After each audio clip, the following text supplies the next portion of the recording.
Hi, everybody, and thank you for joining Blueprints for Better Billiards here at Level Up Billiards Instruction. I am here with two of the most amazing billiard instructors. I'm very, very honored to have them both here. I would like them to introduce themselves, please.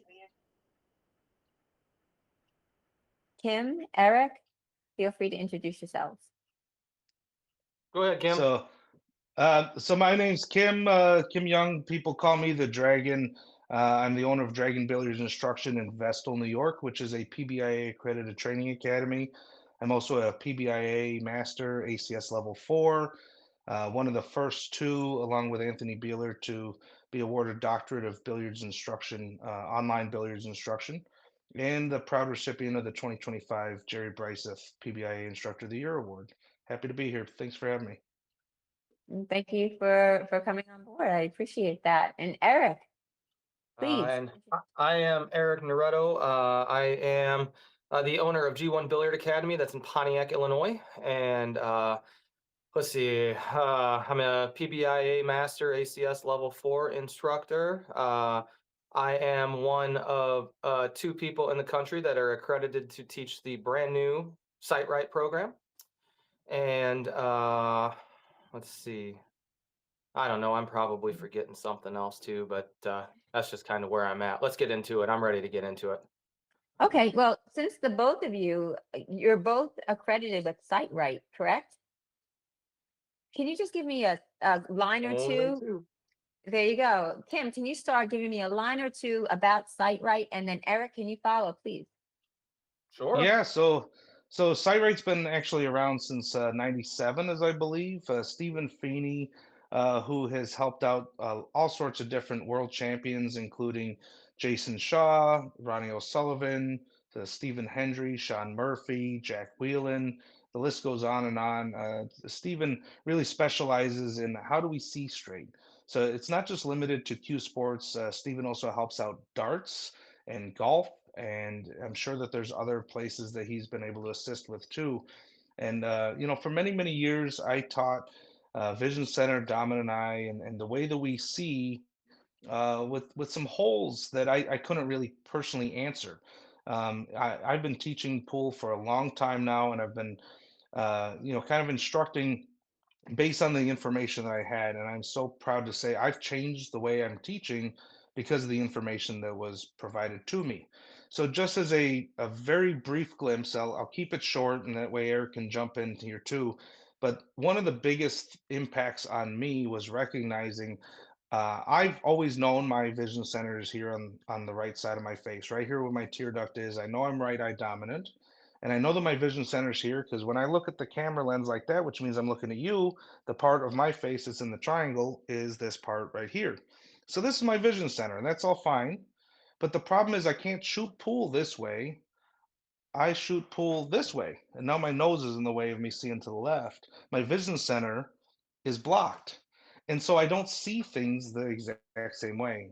And I've always had this gap with my own play. I've always had this gap when assisting other players that I realize that they right eye dominant people tend to miss on cut shots to the left a little thick and vice versa.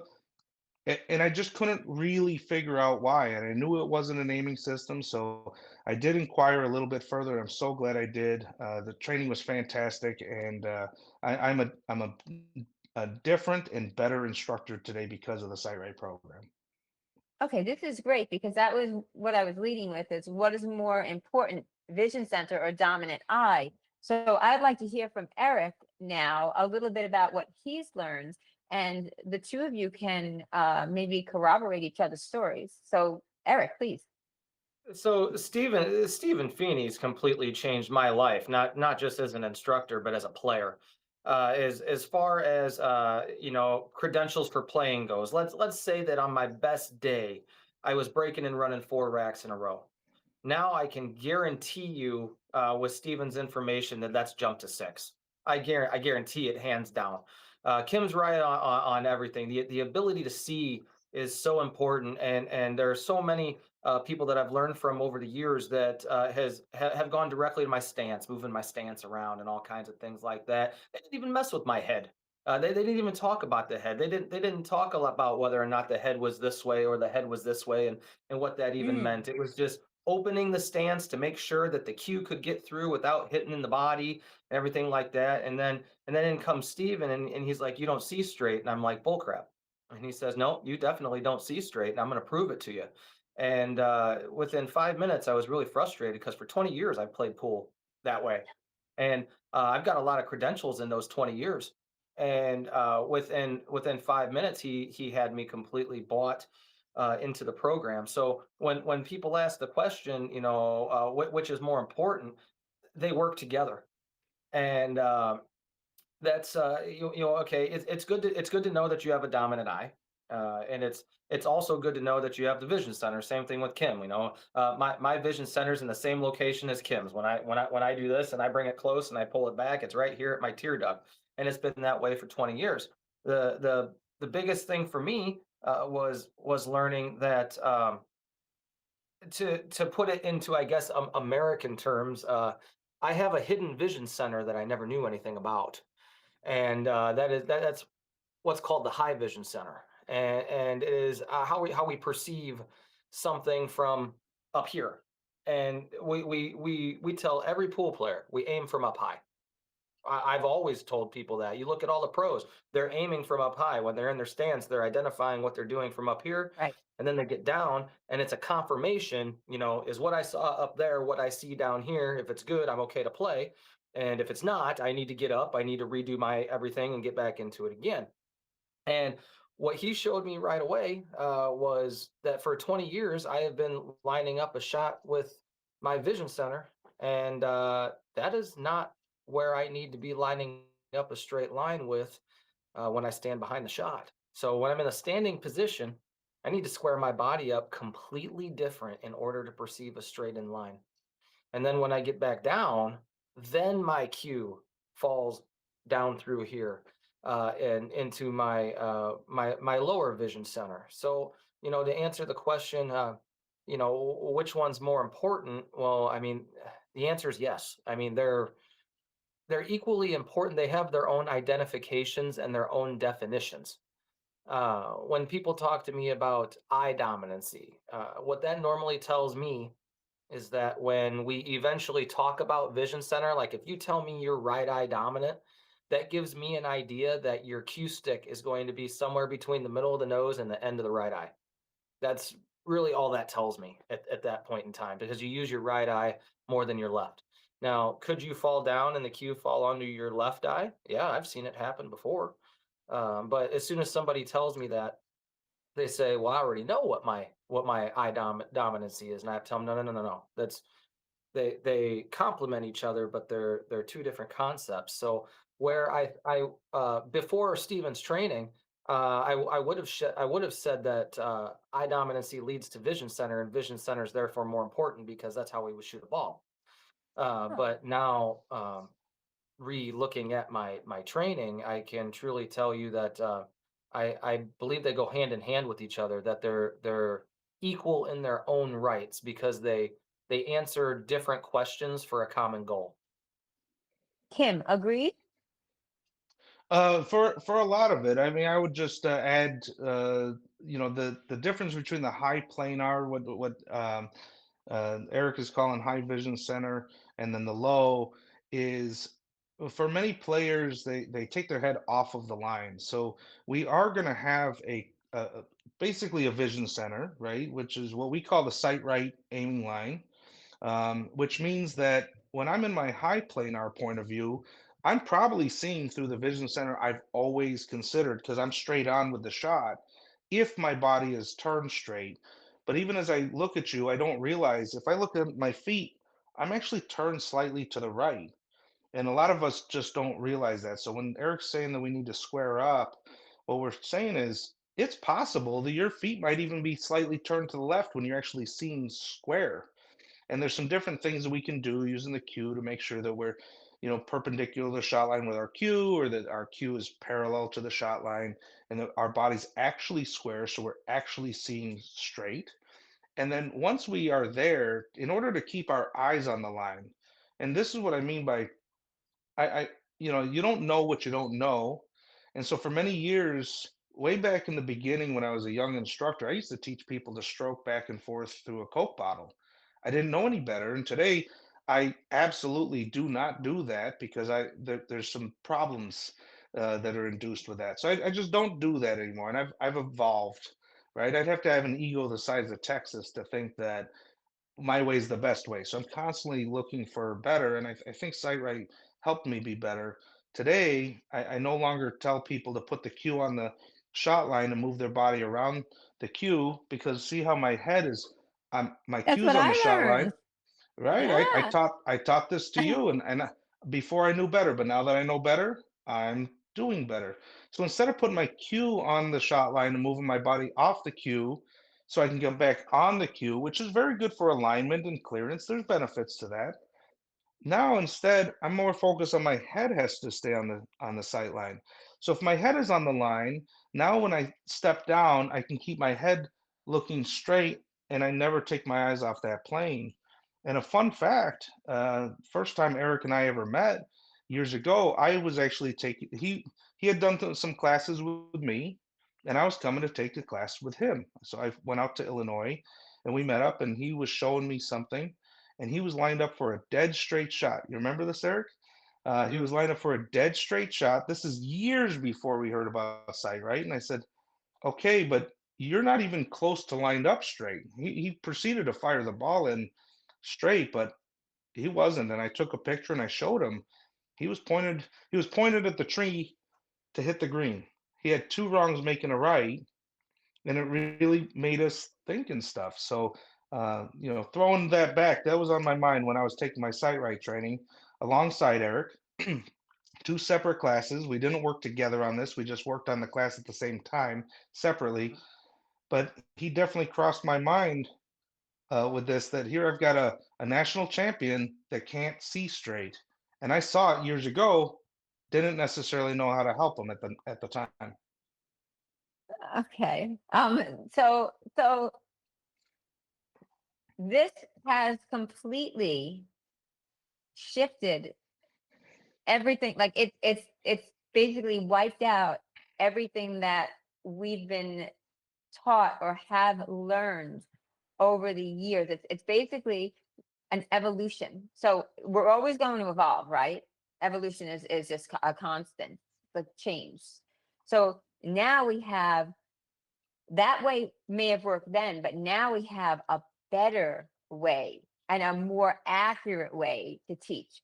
So um, I want to ask, there's a few people watching. Does anybody have a question for Eric or Kim in regard to this? And I also want to state that if you do not have a question, you can reach out. I know Kim has free consultations, right? Of course. Right? Eric, do you as well? Oh yeah, They absolutely. both offer free consultation. So if you think you're having a problem, if this is something that you can relate to, if this is relatable to you, please reach out to them. I've already put their emails, their academies, etc. in there. Reach out to them, get your 15 minutes for free and see if this is something that could potentially help you. Maybe you just don't understand. I'm doing everything I'm supposed to. Why am I still missing? I've done everything, my instructors told me to do. Well, maybe this is the missing link.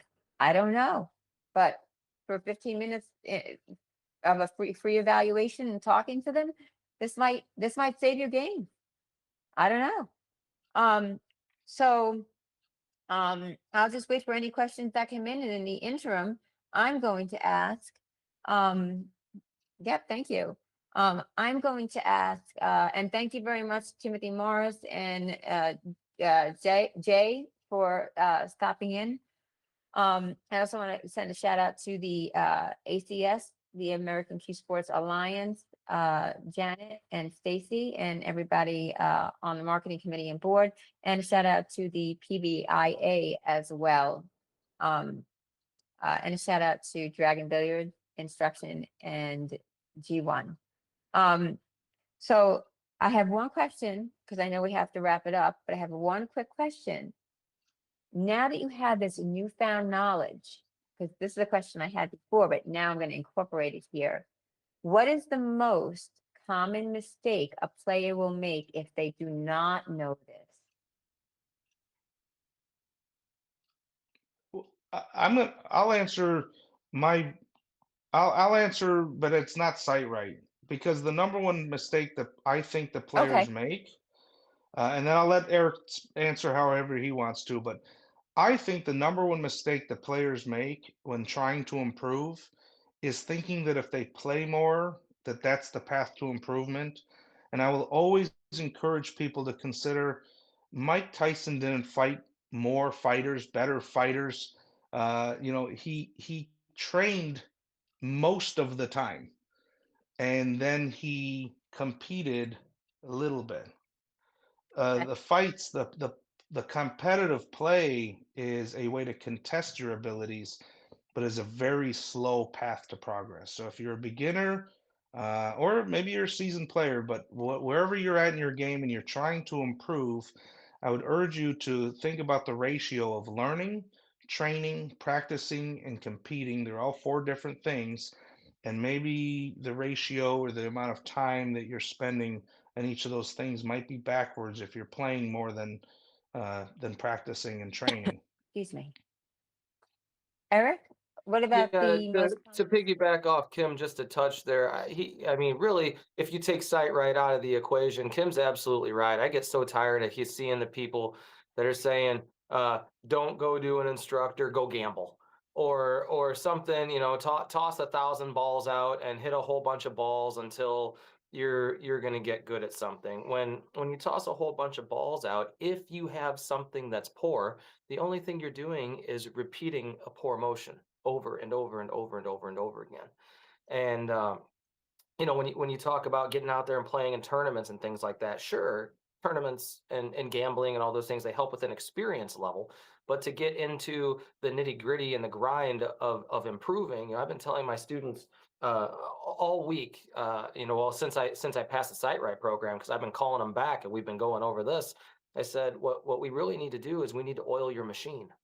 You've got this machine here that has an error, and basically what it does is it has another error that's making it right. Kim mentioned earlier, I wasn't lined up straight, but I could fire a straight in ball. Two wrongs were making a right. And when you walk into a factory that's got a whole bunch of machines, it a lot of times those machines they're going to give a defaulty issue or a product if they screw up. But now here's human error come in where, okay, well, I might be a machine, but if I'm doing something wrong, I can just auto correct it and not know it, and then two wrongs make a right. So I mean, with Kim's response there, I completely agree with. Now if we talk about putting fundamental pieces into consideration, what I didn't know that I do know now is definitely the offsetting of the face is probably the number one thing that I would argue that I see in so many players that I didn't even know was an issue. For 15, 18 years, I always stood off to the side to perceive every single shot. I always let my left eye fall behind my right eye because when I got down, I opened my stance up. That's what my head wanted to do. But now what I've done is I've squared my stance away so my head doesn't have to move near as much. If I open my body like our traditional American stance that you see all these professionals do, their body is out here and their head is turned this way. So now you can automatically see through the screen. My left eye is in front of my right. I've got this issue of perception that's coming in through here. And if you put two balls just like this, and you turn your head this way, and you turn your head that way, those balls move.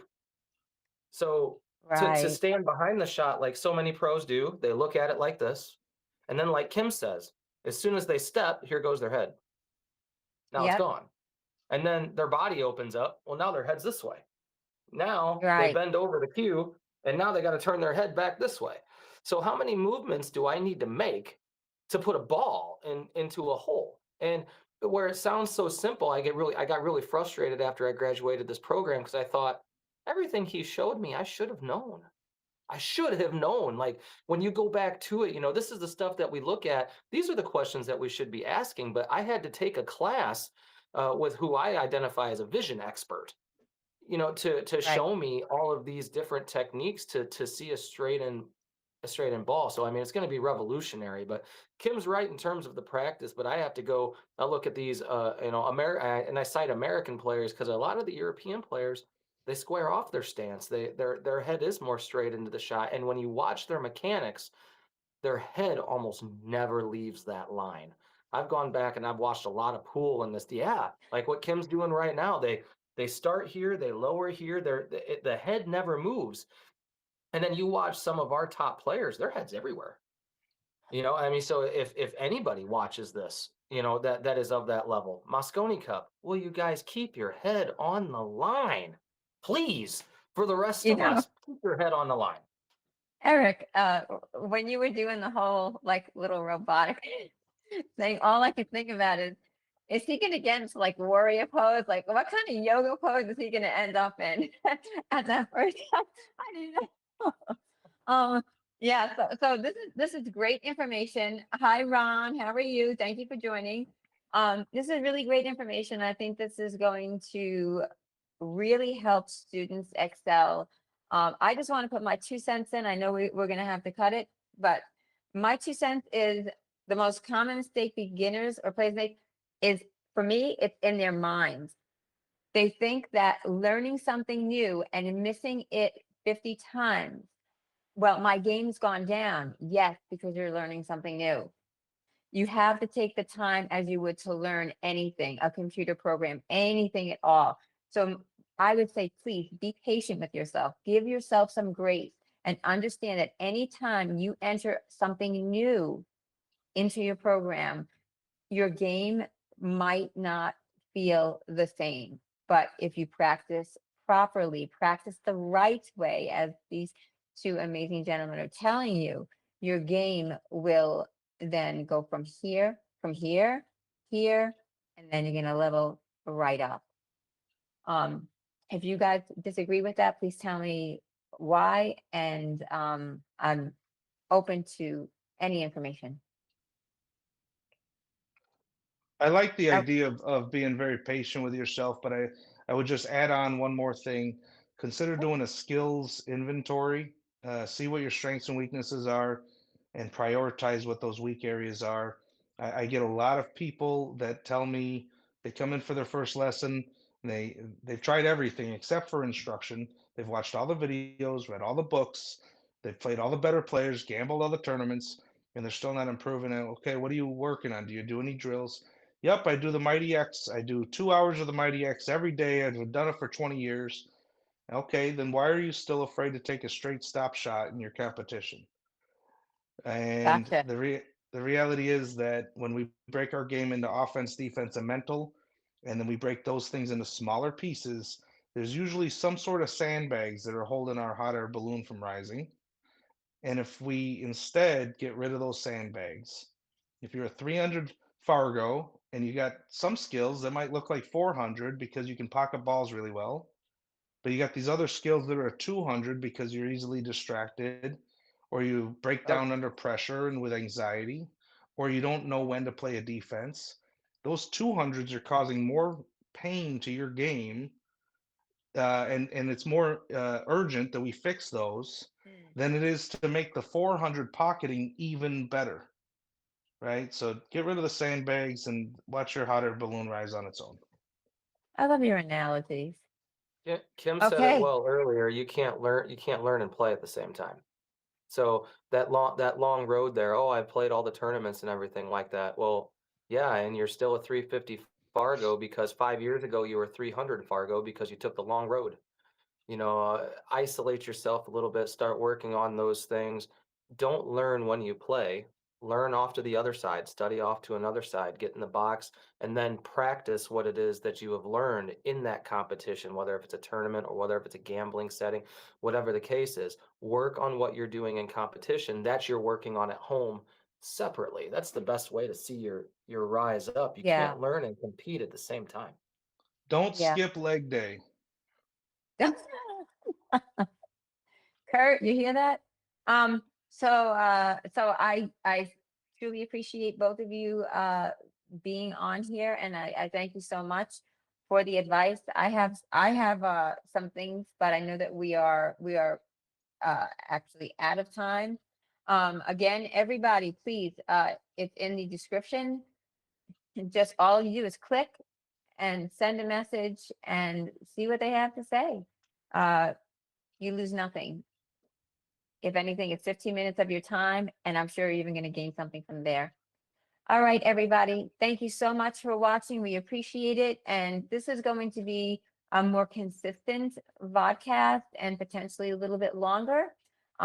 So we hope that you guys share, tell your friends about this, um, and come back the next time that we have a vodcast.